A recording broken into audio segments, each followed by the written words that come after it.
If this is your first time, know that what we teach is a practical spirituality. We teach how to better self-love through conscious living. We teach meditation as a daily practice to bring ourselves back to our source, to recharge and to reboot ourselves. What we talk about here is, don't believe anything I say. But if something resonates with you, test it. See if it works for yourself. If it does, then you own it. It's yours. I would never ask anyone to believe anything I say until they prove it for themselves. And I do that because that's how I am. What I will talk about here are things that I have proven to myself. So being that we do teach meditation at Agape, and we believe it's one of the cornerstones to living a fulfilling life, let's do a little bit right now. So if you would, bring yourself to a comfortable, seated upright position.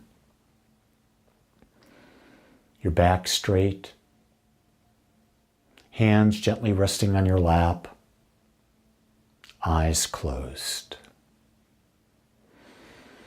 Now bring your awareness to your breath, consciously breathing in and breathing out.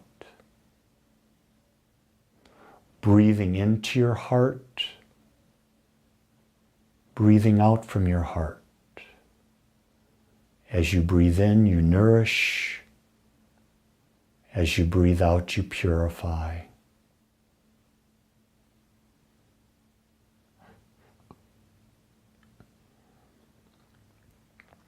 Feel your body going deeper and deeper into a state of relaxation. With every breath, you feel more and more and more relaxed.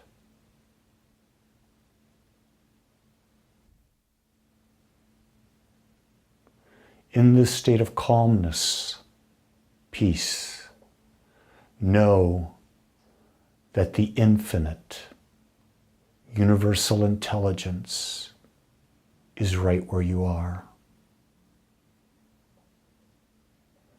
And knowing that universal intelligence is right where you are, what question would you want to ask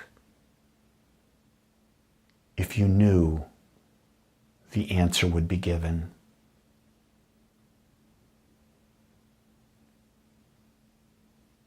Would it be a question of clarity about your path?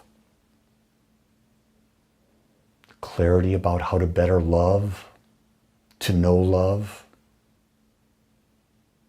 Clarity about healing and the steps to take to heal?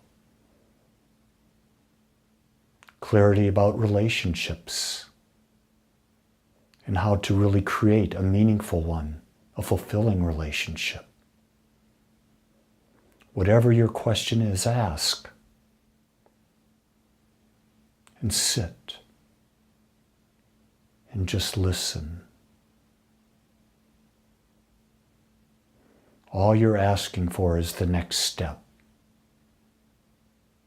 You don't need to know the complete path. You just need to know the next step. And once you get that, the next step. Realize that life is a journey and that there's an infinite wisdom within you that answers when you are open to receive. It will guide you one step, one thought, one feeling, one action at a time. It could be as simple as be kind to yourself today. It could be as simple as take time and go for a walk. It could be take time and not take life so seriously.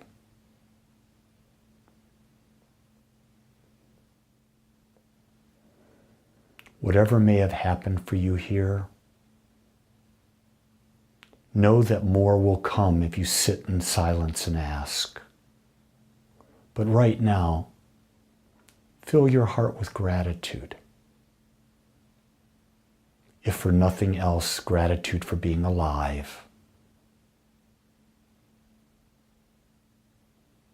And in gratitude, start to bring yourself back to this time, this place, your body. And when you're ready, open your eyes, put a smile on your face, and feel how good it is to be you. So I thought today I would talk about, why do people settle for a mediocre life? My wife and I, Jean, we just got back from a 6-day, 5-night cruise in the Caribbean. And it was very interesting. It was a boat that had about 3,500 people on it, along with a crew of about 1,200. And we observed. And we observed the difference of lifestyle that people have.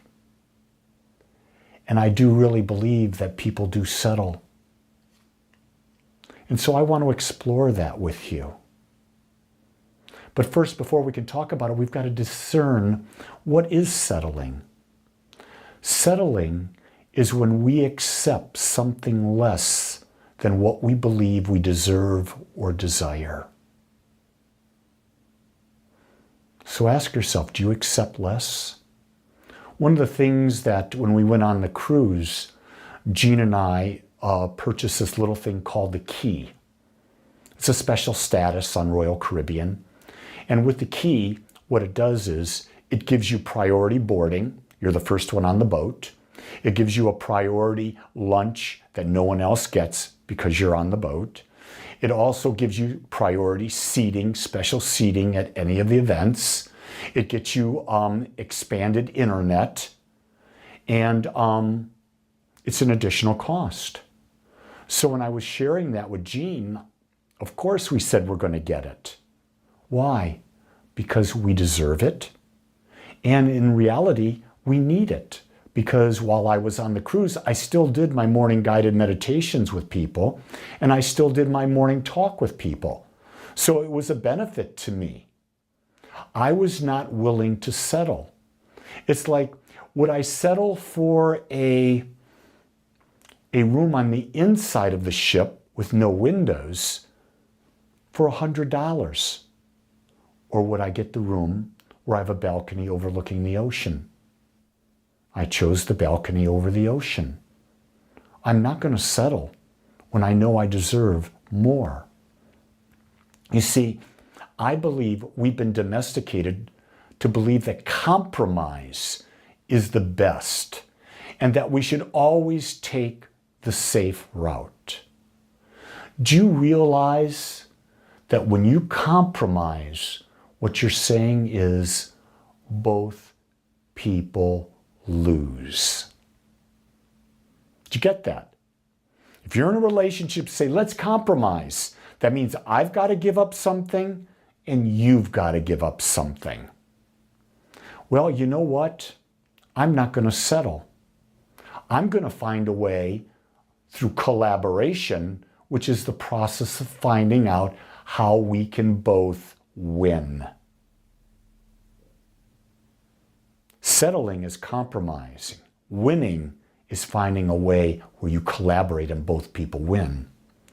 Then you've got the other aspect of play it safe. I'm not a huge risk taker, but I'm constantly taking little risks. Little risks toward what I want that would be a big risk. And by taking a little risk, I'm out of my comfort zone, but I am creating. And that's the nature, I believe, of all that we are, is to create our lives. So I take a little risk and do this, and then I take a little risk on top of that. By the time I've done and I look back, it was an absolutely huge risk. I was saying to someone, I said, with career, I'm not a risk taker. And that person said, well, let me stop you for a second, Lee. You left the corporate world when you were 54 years of age? You had one son as a junior in college, one son entering college as a freshman, and you were now going to start and get a master's degree, giving up your corporate job? 2/3 of your income, your wife would be the breadwinner? And you did that? And you spent 3 years getting a master's degree, and then what did you do? You decided to create your own spiritual center and start from scratch? That was a huge risk. But you know what? It didn't feel like a risk to me. It felt natural. So I went, and my mom and dad were telling me, you can't do that. You need to get another corporate job. And I bought in for a while. While I was going to school, I would continue interviewing. And then finally, I was coming back from an interview. I was flying home and I said, what am I doing? This is not where I want to go. This is not where my life needs to be at this time. And I put it aside. And so it wasn't a risk it wasn't a risk to me at that point. So I want to talk to you about what are the main factors that cause us to settle. The first one is fear. Fear we don't have enough information, fear that I'm not enough, fear that I'm going to fail, fear that this is beyond my capability. Fear can be beneficial. It can cause you to be more cautious. I'd rather be cautious than fearful. But fear holds us back from so many things. You gotta really say, is it real? The next thing is that in order to deal with fear is the factor that causes us to settle is ignorance of our power. We've been domesticated in thinking that the government is our source, the church is our source, the business is our source. No. Your power to think, your power of what you believe in, knowing that your beliefs create, that's your power. And when you start to test the power of your beliefs, and you test it and you find that it works, you're no longer ignorant of that power. You understand it and you can now use it. So what would stop you from using that power? A lack of self-worth. You don't believe you're worthy. You've been domesticated again to believe that you're not worthy of more. Who do you think you are? My mother said that to me. Who do you think you are that you can be a spiritual teacher? What gives you the right, gives you the information? Inside, I knew. I knew I was worthy. I knew I had information. I had gifts to give. And my mother, before she died, said, I'm sorry. I should have seen it in you. I now see that you do have it. You see, I didn't get my self-worth from my mom, my dad. I got my self-worth from Lee. Now you need to get your self-worth, not from Lee, but from you. The other thing that causes us to settle is the domestication in the desire to please others, to give up your dreams, to give up what's right for you so that you can live up to the expectations of others. Let me just be really clear. You weren't brought here. You aren't here to please anyone. You're here to create a life that gives you a sense of deep fulfillment. And if you get past all of those, the fear, the ignorance of power, the lack of self-worth, the desire to please others, here's the thing that'll hold you back. A lack of imagination. We've been so domesticated to not think beyond the boundaries of what we've been taught. Not to imagine a better life. Not to imagine a life with not to imagine a greater relationship. I'm in my 52nd year of marriage. And I believe there's more. That Jean and I can have a marriage of more. And I imagine what that would be like. When we went on the recent cruise that we were on, we went on it for one reason, to spend time with each other. It wasn't about doing anything in particular. It was just getting away and being with each other. Now, we spend time every day reading our own stuff. I would do things separately from her. But it was time. We imagined, what would it be like to be connected and yet give each other the freedom away from our daily life? And we came back so rejuvenated, so much alive that we shared all these things. Both of us did spiritual reading and talked about how we would expand. And we're doing that now because we imagined it. The final thing I'll probably talk about here is the factor that stops us from, it makes us settle, is our inability to embrace change. Let me just say, change is constant.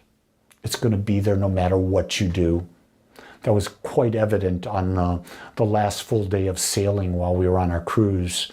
We were sailing and we came into some bad weather.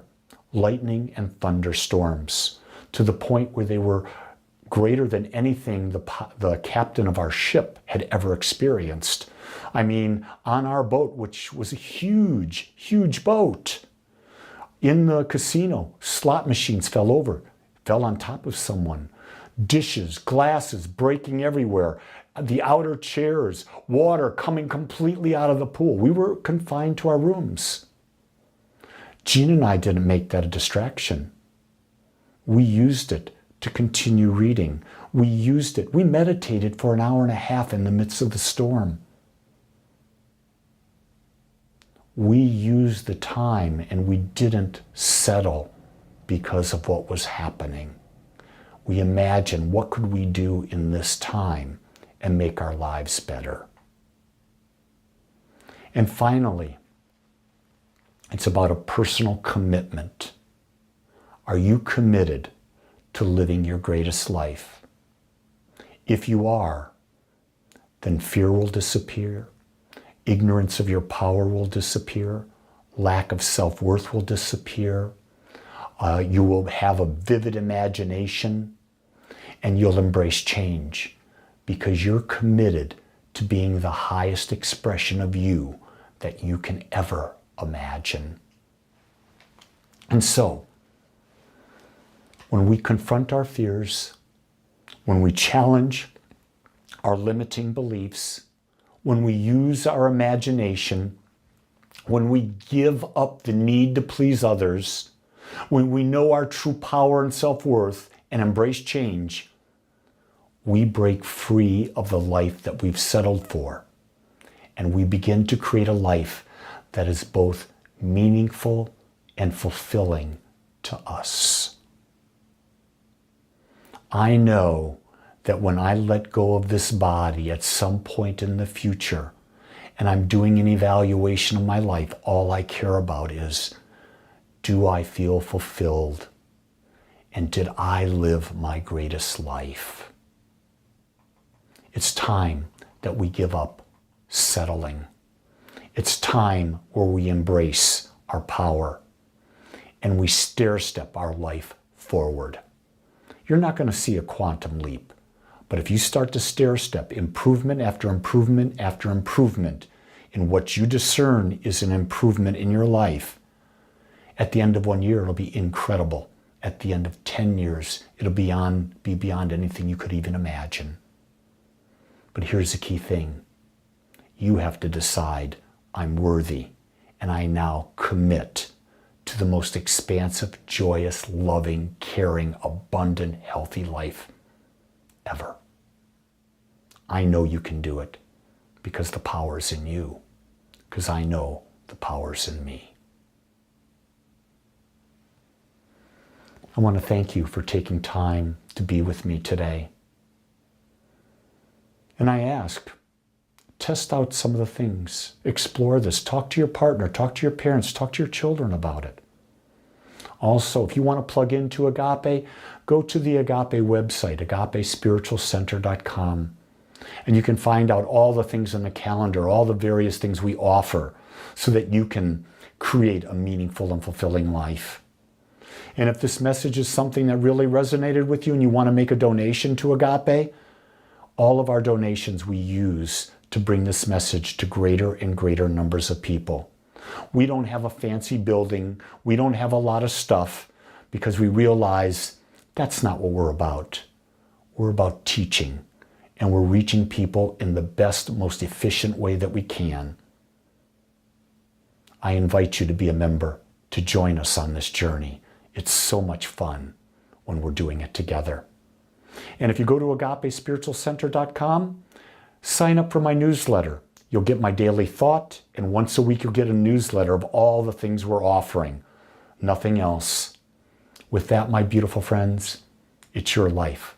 Make it a great one today, and make it an even better one tomorrow. Until next